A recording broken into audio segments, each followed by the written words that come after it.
On August 20th, 1966, a young boy was hiking near the coastal city of Brazil when he came across a scene that would haunt him for the rest of his life. Two men dressed in matching formal suits, black hats, and waterproof coats were lying side by side on a grassy hillside. The men's eyes were covered with strange lead masks, which at first the boy thought were made of metal. He didn't want to touch them, so he simply walked away and hid in some bushes. When he looked back, he saw a car pull up, and two men in matching outfits get out and approach the strange pair.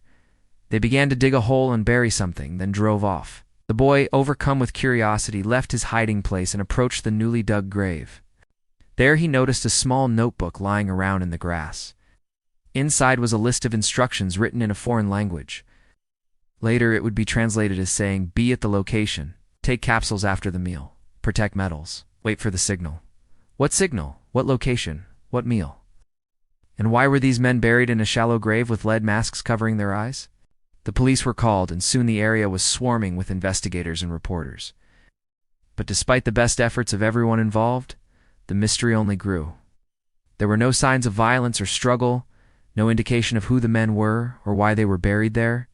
The only clue was the strange note and the lead masks.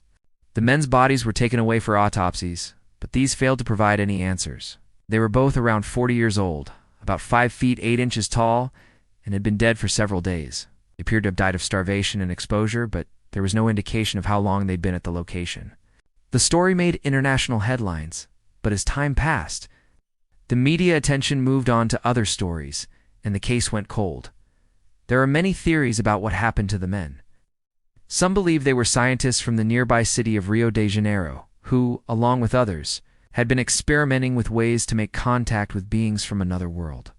The lead masks, according to this theory, were designed to protect their eyes from the intense light of a UFO.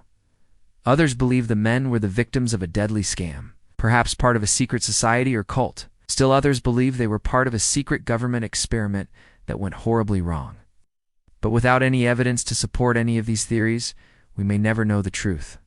All we know is that on that lonely hillside outside of Niterói, two men died waiting for a signal that never came.